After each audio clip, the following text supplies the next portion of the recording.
Our topic is path length and displacement. Let us first discuss about path length. Now, what is path length? Path length is actually the actual distance traveled by the object, or we can say the path length of an object in a motion in given time is the length of the path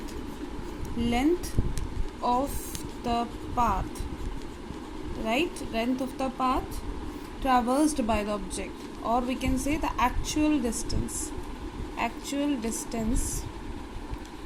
traversed by the object.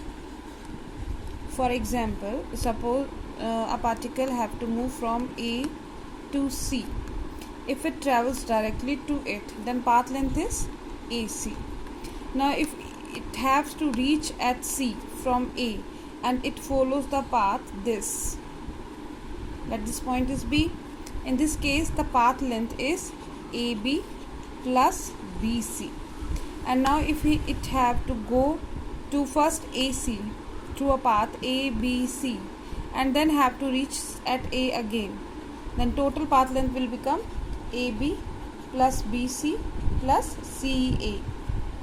Similarly, we can consider the example when the object have to go from A to C by following the path this. Now this is the semicircle, and we know that the length of the semicircle is pi r. So in this case the path length is pi r. Similarly, if we talk about the whole circular path, right, means firstly it goes from A, B, C, and then it takes the path C, D, A. In that case the total distance traveled is ABC plus CDA equal to pi r plus pi r is equal to 2 pi r. And if it has to go from this to this end to O only, so that is equal to the radius. So path length, but so this is all about path length. It can be positive and can be but cannot be negative.